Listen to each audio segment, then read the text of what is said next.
Com certeza, a administração foi importante na minha formação, tanto porque forneceu as ferramentas básicas para você trabalhar no mundo de negócios, né? Estamos falando das matérias que você aprende na faculdade ou no mestrado, que são um conteúdo importante, mas também porque você passa a entender e conhecer o mundo de negócios. Você consegue ter uma visão de conjunto de como funciona a cultura empresarial, né? O que é negócio.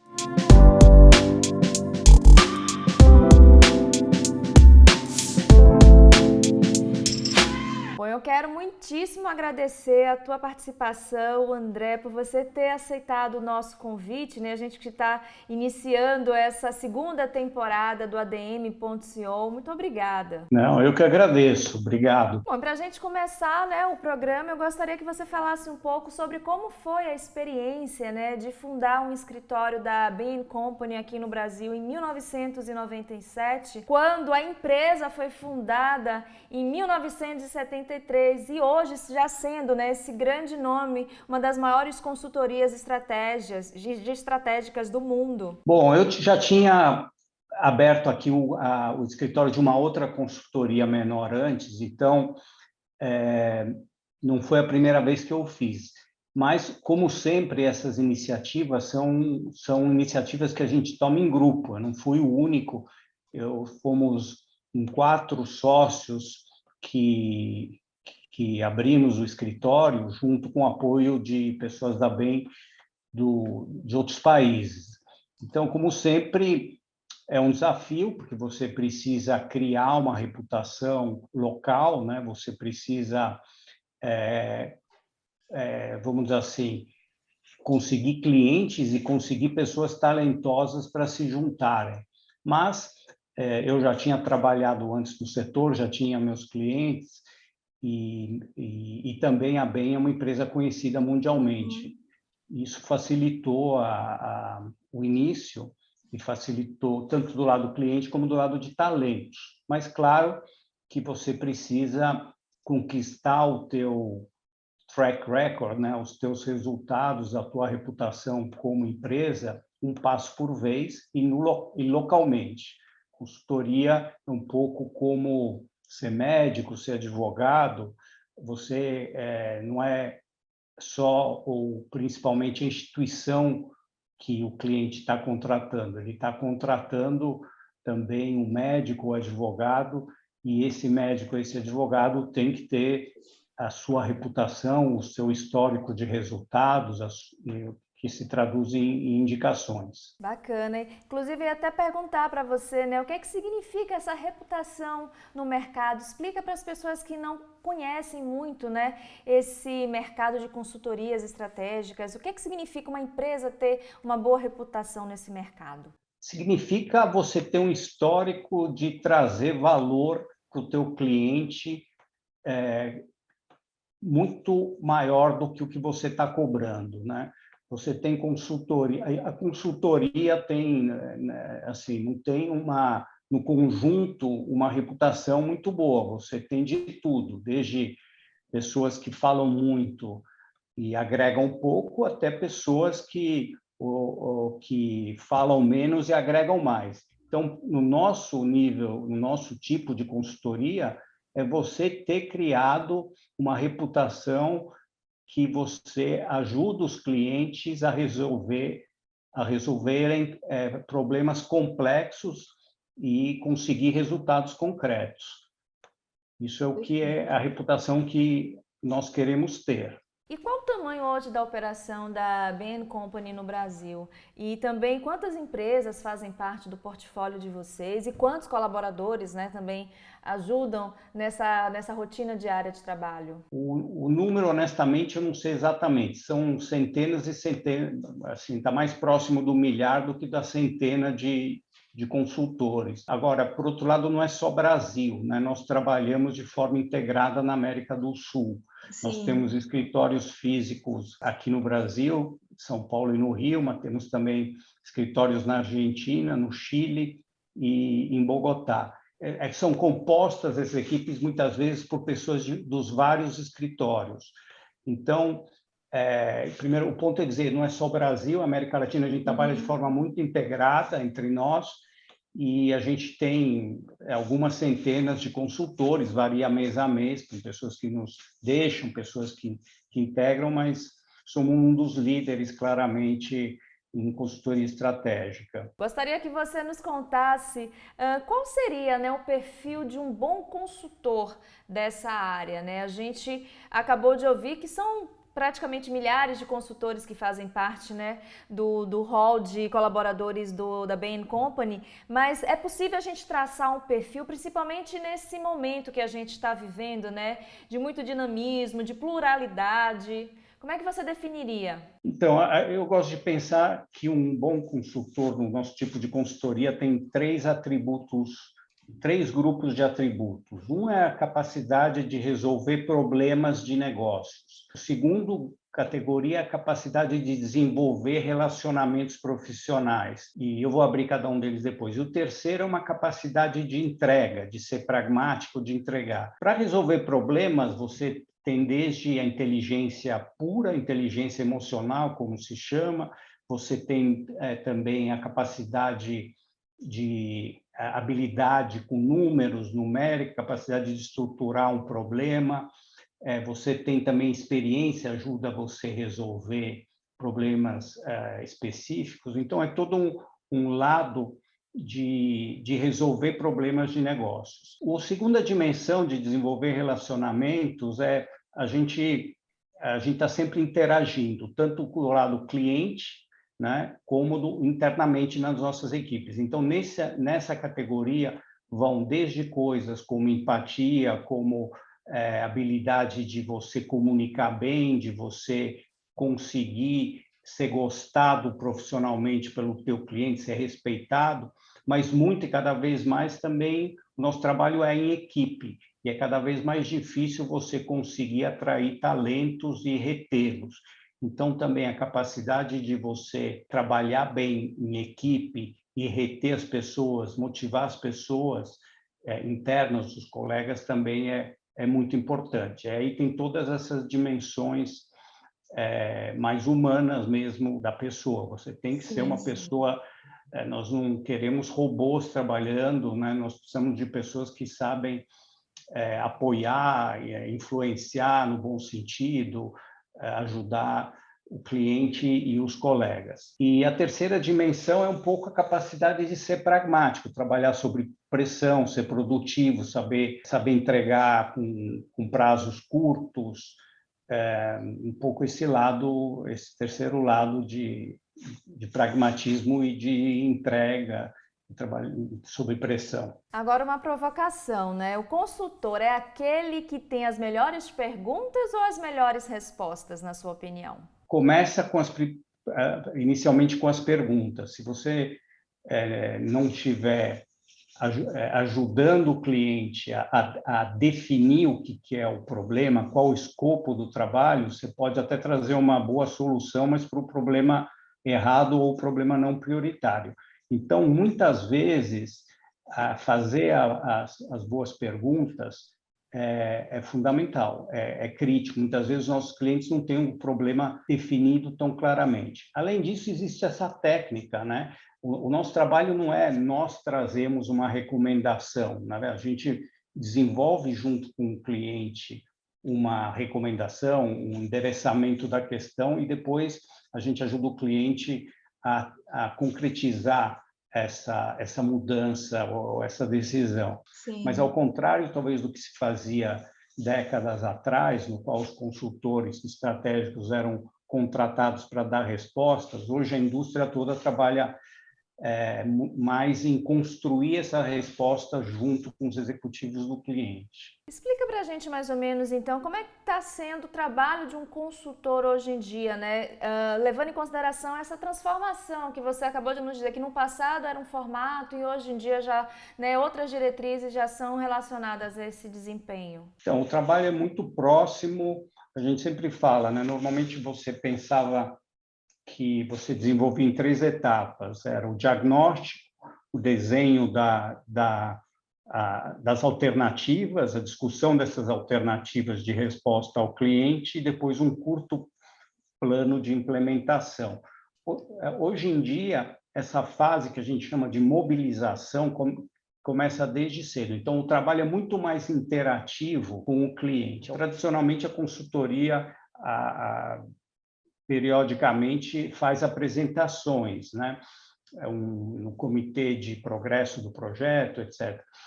E a consultoria que fazia. Hoje em dia, cada vez mais, são os próprios executivos do cliente que fazem parte da equipe de trabalho que apresentam. E esse cliente especificamente diz, vocês só vão apresentar aqui a proposta, depois disso eu não quero mais, claro que vocês vão estar na sala, mas eu quero que minha equipe apresente. Então, assim, o trabalho é muito feito junto, embora, obviamente, a gente traz muito das ferramentas analíticas, mas o insight, né, o trabalho de se chegar a uma conclusão, uma resposta ao problema, ou ao desenvolvimento de um plano de ação, é feito cada vez mais junto com os clientes.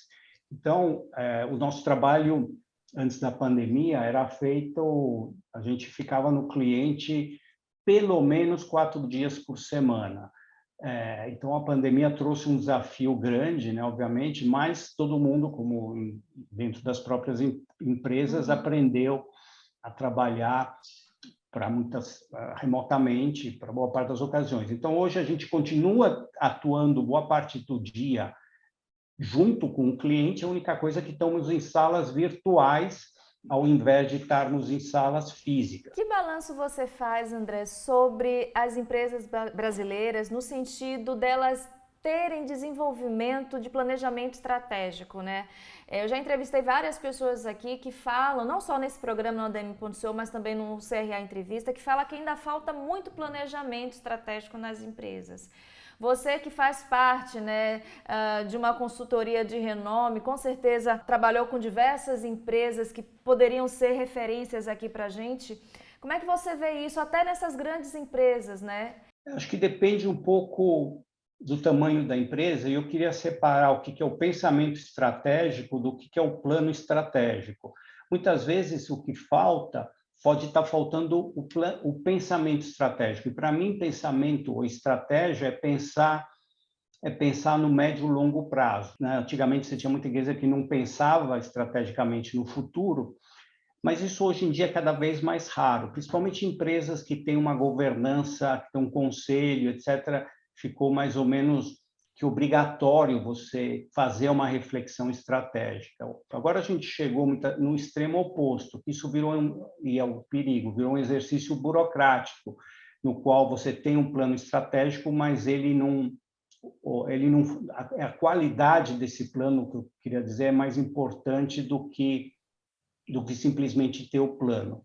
E outra coisa muito importante é que, dada a velocidade de mudanças e o grau muito elevado de incertezas que o mundo de hoje apresenta, mudou também bastante como se faz estratégia, como se pensa a estratégia da empresa. Antes você gastava muito tempo tentando imaginar ou entender como ia ser o teu futuro, vamos dizer assim, talvez 1/3 do tempo de um exercício de planejamento, de direcionamento estratégico, era investido em tentar adivinhar bem como ia ser o futuro, quanto ia crescer esse mercado, qual segmento ia ser maior, o que o cliente ia estar querendo, quem iam ser seus concorrentes, como eles quais estratégias eles mesmos iam adotar. E aí você gastava, diria, metade em desenhando a estratégia, o que fazer para esse futuro que você tinha gastado bastante tempo em imaginar, e aí um pouco de tempo em implementar e modelar isso. Como a incerteza hoje é muito grande, ou seja, você tem meio, vamos dizer assim, inútil ou um desperdício você querer acertar em cheio o que vai ser o futuro. É muito importante para uma empresa hoje você conseguir se adaptar rapidamente na medida que um determinado cenário se verifique. O que é estratégico hoje é você imaginar esses possíveis cenários ou parte, mesmo que esteja na neblina, ou seja, muito pouco claro, e além de dividir as tuas ações, como a gente gosta de pensar em 3 grupos de ações, que a gente chama no regret moves, né? Ou seja, ações sem arrependimentos, que independente do cenário que vai ter no futuro, você tem que fazer. Outros são o que a gente chama big bets, grandes apostas, ou seja, coisas que você acha que vão ser importantes, também tem uma probabilidade grande onde você vai investir recursos significativos para conseguir ter uma posição forte. Então, dando um exemplo, vamos supor que você seja uma empresa de logística de última milha, de entrega de pacotes. Então, talvez você tivesse se focado na entrega rodoviária, na entrega, e você diga, não, olha, eu vou fazer um big bet, uma grande aposta no modal aéreo, porque eu acho que o Brasil vai estar mais espalhado e eu preciso ter. Então, eu vou investir bastante dinheiro para desenvolver a minha capacidade de poder fazer entregas aéreas.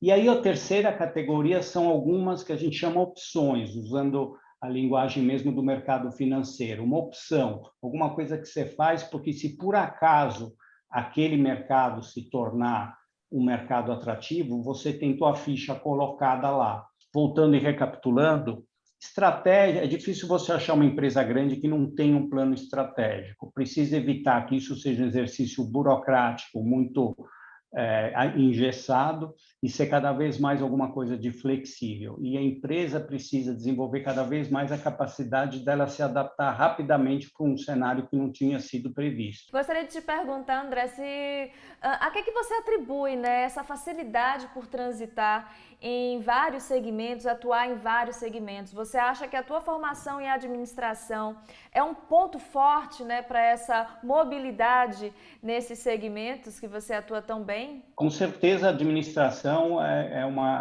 foi importante na minha formação, tanto porque forneceu as ferramentas básicas para você trabalhar no mundo de negócios, né? Estamos falando das matérias que você aprende na faculdade ou no mestrado, mas também porque você passa a entender e conhecer o mundo de negócios. Você consegue ter uma visão de conjunto de como funciona a cultura empresarial, né? O que é negócio. Muitas vezes na nossa consultoria, a gente contrata engenheiros, contrata físicos, médicos, e você vê que quem não passou por um curso de administração, muitas vezes não tem o conhecimento do que são negócios, e a formação, é lógico que você pode aprender rapidamente, isso vivendo dentro, mas no meu caso comecei a aprender durante a faculdade em administração, né? Entender o que é um banco, entender o que é uma indústria, e terceira dimensão é isso, você vivendo, você aprende a cultura de negócios, né? Então, foi importante, sim. Agora, a minha capacidade de trabalhar em vários setores tem a ver ao fato que a gente trabalha muito em equipe. Então, eu não sou especialista em todos os setores que eu trabalho. Então, o trabalho em equipe é sempre muito importante para você complementar as suas capacitações, o teu perfil. Os grandes projetos, as grandes iniciativas requerem administradores, requerem engenheiros, requerem cada vez mais cientistas de dados, requerem advogados. Então, é muito importante, em geral, nas empresas, agregar numa equipe todas as capacitações necessárias. Bom, eu acho que vale aqui a gente aproveitando esse gancho e dizer que o André não só é administrador, como ele também é registrado aqui no Conselho Regional de Administração. E aí eu fiquei curiosa para saber por que você escolheu fazer administração. Você já tinha essa ideia de trabalhar com negócios? Você já pensava em trabalhar em consultoria? Eu não pensava em consultoria, eu pensava em trabalhar em negócios. Isso veio vendo minha família, meu pai, e eu, pessoalmente, não tinha uma vocação evidente ou uma paixão por outra atividade. Na verdade, eu queria, como muitos dos jovens, ser piloto profissional, mas eu não podia ser por causa de um problema de vista, que na época era uma restrição.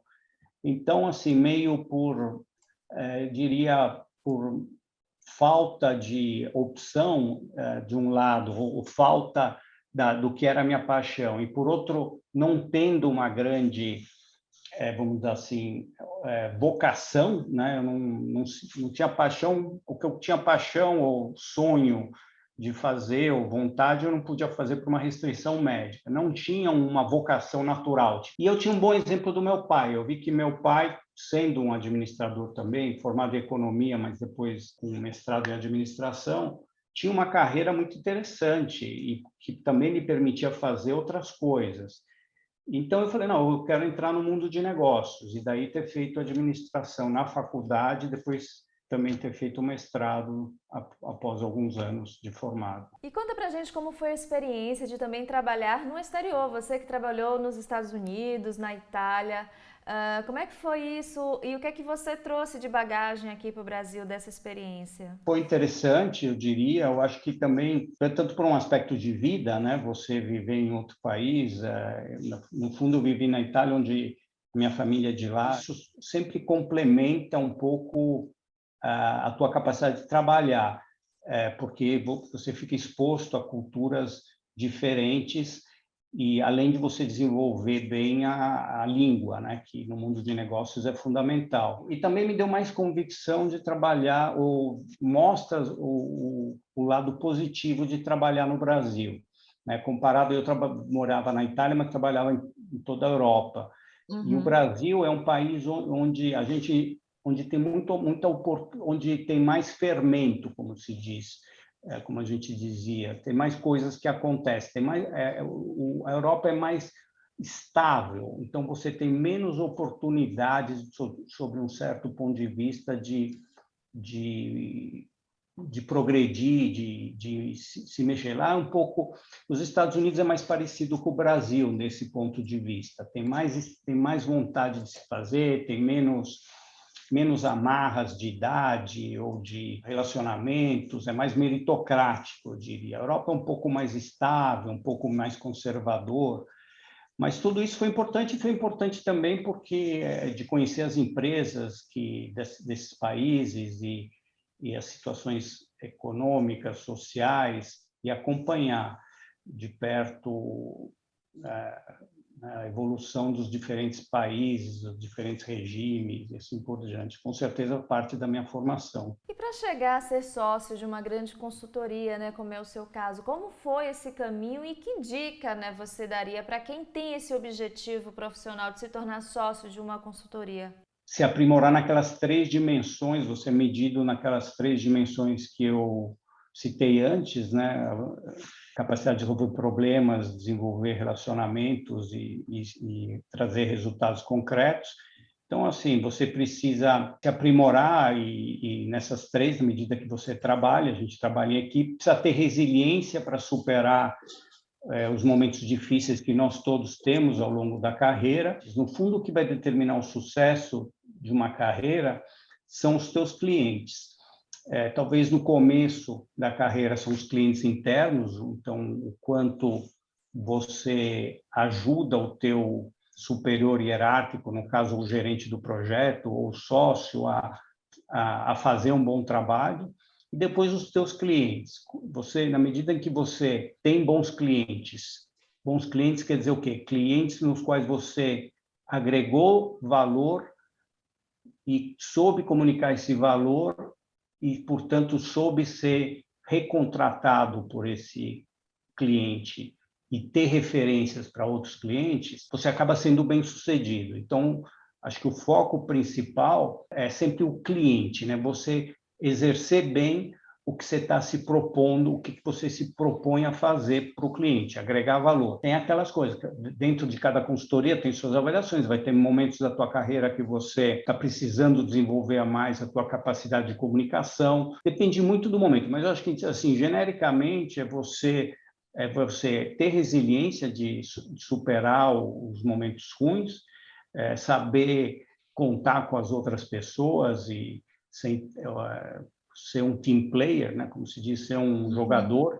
A gente pelo menos Em todas as grandes consultorias, o trabalho de equipe é muito importante e, obviamente, você está sempre sendo demandado para os seus clientes. E ser demandado você vai ser não porque você fala bem, porque você fala bonito, porque você fala coisas que estão na moda, mas porque, de fato, o trabalho que a equipe que você está liderando está fazendo está agregando valor que é um múltiplo do que está custando. Antes da gente partir para o finalzinho do nosso programa, eu não poderia deixar de te perguntar sobre o setor de aviação. Como você mesmo disse, você tem uma paixão especial, né, pela área da aviação, mas você também é uma referência, né, quando o assunto é consultoria nesse segmento. A gente tem passado por alguns problemas, no final do ano mesmo a gente teve, né, infelizmente, algumas situações caóticas por questões administrativas de algumas empresas. Eu gostaria que você falasse um pouco sobre esse cenário brasileiro. Primeiro, traçar um paralelo, né, entre a aviação no exterior e em relação aqui ao Brasil. Como é que a gente está? O que é que causa, né, tantos problemas nesse setor aqui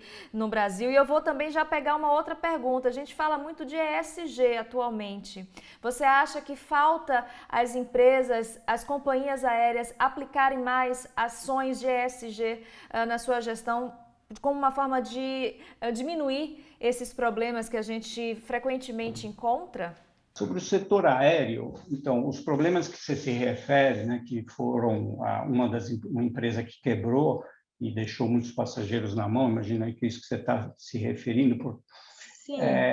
Não é um problema só do Brasil, né? O setor aéreo é um setor que as falências de companhias acontecem no mundo todo, onde você tem empresas que são de capital privado e onde você tem empresas estatais. Essas empresas estatais gastam ou perdem muito dinheiro, tanto é que foram todas privatizadas. O pagador de impostos, o taxpayer, não está disposto, praticamente em nenhum lugar do mundo mais, pagar os prejuízos das companhias aéreas. Então, as companhias aéreas têm esse setor tem um pouco esse paradoxo. Ele é fundamental para qualquer economia, para qualquer sociedade, né? Tanto é que você vê, quando uma empresa sai ou tem problemas, é um caos no país inteiro, né? Você teve o caso do apagão aqui, não sei se vocês se lembram que o apagão aéreo, você tem quando você tem o 11 de setembro, que os Estados Unidos ficou sem voos durante alguns dias. Então, assim, é um setor extremamente importante para a economia, mas, por outro lado, é muito difícil gerar resultados. É muito difícil gerar resultados porque o capital, a capacidade se move muito rapidamente. Quando uma rota está indo bem, é muito fácil que uma outra companhia coloque um outro voo naquela rota e as tarifas caem, e você dobra a capacidade, a tarifa fica abaixo do que era necessário para se remunerar. Então, um setor que, se você olha a Bolsa dos Estados Unidos, de Nova York, desde que foi aberto, o setor de aviação, transporte aéreo, estamos falando de companhias aéreas, foi o que mais destruiu o valor do acionista. Então, é um setor extremamente difícil no mundo todo, para dizer. Do ponto de vista de demanda, o produto transporte aéreo é um produto essencialmente importado. 70% do custo que está por trás de transportar um passageiro no Brasil, 70% a 75% é produto importado. Por quê? Porque 40% do custo é petróleo, é o querosene de aviação. Depois tem o avião, tem as peças, e, portanto, é um produto importado, e para o Brasil, com a desvalorização da moeda que a gente teve nos últimos 5 anos, se tornou mais caro. Segundo ponto, a demanda de transporte aéreo está estreitamente relacionada ao crescimento, ao estágio de riqueza do país, ao PIB per capita. Quando você olha o Brasil, você tem a seguinte situação: o Brasil tem hoje um número de passageiros bastante alinhado com o seu nível de renda. Você pega os Estados Unidos, quando o americano tinha um nível de renda, ou a Europa, do nível que a gente está, ou seja, logo no pós-guerra, o grau de penetração do transporte aéreo era parecido com o que está hoje no Brasil. Então, assim, o Brasil vai crescer o número de passageiros na proporção que a nossa população ficar na média mais rica. Isso depende do desenvolvimento econômico. Hoje, no Brasil, você tem 3 companhias aéreas que são muito competitivas. A gente acompanha o setor muito de perto e elas têm os indicadores de eficiência, horas voadas por avião, tripulação por assento, consumo, etc., bastante alinhado com as melhores práticas, obviamente, para um país que tem a densidade de malhas como a do Brasil. Em dólar, a tarifa brasileira em 2019, média, estava mais baixa que a americana e estava alinhada um pouco, 5% mais alta do que a Ryanair, que é um famoso caso europeu. Ela parece muito mais cara porque a gente ganha pouco, como brasileiro médio. A gente ganha pouco porque o país não tem se desenvolvido, o PIB per capita não tem crescido nos últimos 10 anos. A indústria no Brasil, os índices de pontualidade, não cancelamento, etc., são muito bons. As 3 empresas que estão aí, Azul, Latam e Gol, têm níveis de eficiência, de produtividade muito bons e o nível de serviço é melhor do que as empresas americanas. Óbvio que, como no mundo todo, as pessoas que voam não estão satisfeitas, gostariam de mais pontualidade, de tarifas mais baratas. E é um setor que, do ano 2000 para cá, mais do que triplicou o número de passageiros. E o fez graças à adoção dessa eficiência do modelo low cost tropicalizado. André, você lidera a área de Private Equity da Bain Company aqui no Brasil. Queria saber como é que está, né, este mercado aqui no nosso país. Bom, Private Equity quer dizer o quê? Quer dizer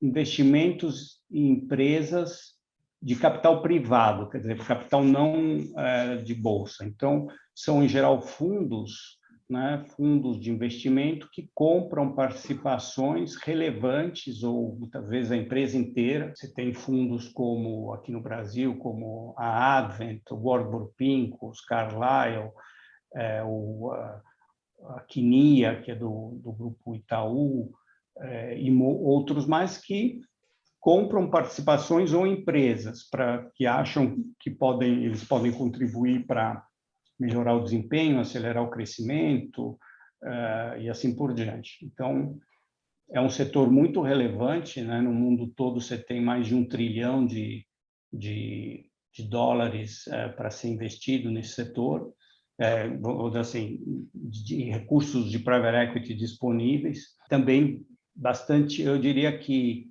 bastante ativos no Brasil, embora o Brasil tenha seus desafios, né? Então, você tem fundos que tem vários desses nomes que eu citei que estão no Brasil e que compram empresas importantes ou participações em empresas importantes. E o nosso trabalho como consultoria é ajudá-los a tomar a decisão se realizar ou não um investimento, identificar os riscos, entender quanto uma empresa pode valer e depois ajudar em melhorar o desempenho dessa empresa. Bacana, maravilha. Agora sim, para a gente encerrar, infelizmente, a nossa entrevista, eu gostaria de te pedir uma dica de leitura, pode ser um livro referente à consultoria, alguma coisa da área que você atua, ou então um livro que tenha te impressionado, te impactado, que você ache necessário, né, que a gente conheça, que a gente leia. Um livro que eu acho muito interessante para quem trabalha em grandes empresas ou é líder de grandes empresas é A Mentalidade do Fundador, do Jimmy Allen, que é um colega nosso, foi o líder da nossa prática de estratégia. Então, em inglês, Founders Mentality, Mentalidade do Fundador, que explica o desafio de você conseguir crescer como empresa, mantendo aquelas características que fizeram com que a empresa nascesse e fosse bem sucedida. Então, Founders Mentality, ou Mentalidade do Fundador, Jimmy Allen. Agora, sinceramente, eu não gosto muito de livros de negócio, sabe? Eu gosto de ler outras coisas. E, assim, um que me vem à cabeça, que eu acho que é o famoso Endurance, que Endurance, né? A versão escrita pelo Lansing, que conta a história do Shackleton na Antártida, que dizem que é o maior caso de sobrevivência da história. E a versão escrita por Lansing é muito, muito interessante e te pega. Bacana. Bom, quero muitíssimo agradecer não só pelas dicas, né, de leitura, mas também pela entrevista. André, mais uma vez, né, você ter concedido um tempo na sua agenda, um prazer tê-lo aqui na segunda temporada do ADM.co. Muito obrigado a você, obrigado pelo teu tempo. E obrigada a vocês que ficaram conosco, né, em mais um programa ADM.co. Espero que vocês tenham gostado. Não esqueçam de nos seguir aqui no canal, de ativar as notificações aqui no sininho embaixo. E claro, né, de dizer aqui no descritivo desse vídeo o que vocês acharam e sugerir outros nomes, né, que a gente possa entrevistar aqui. Combinado? Até o próximo ADM.co.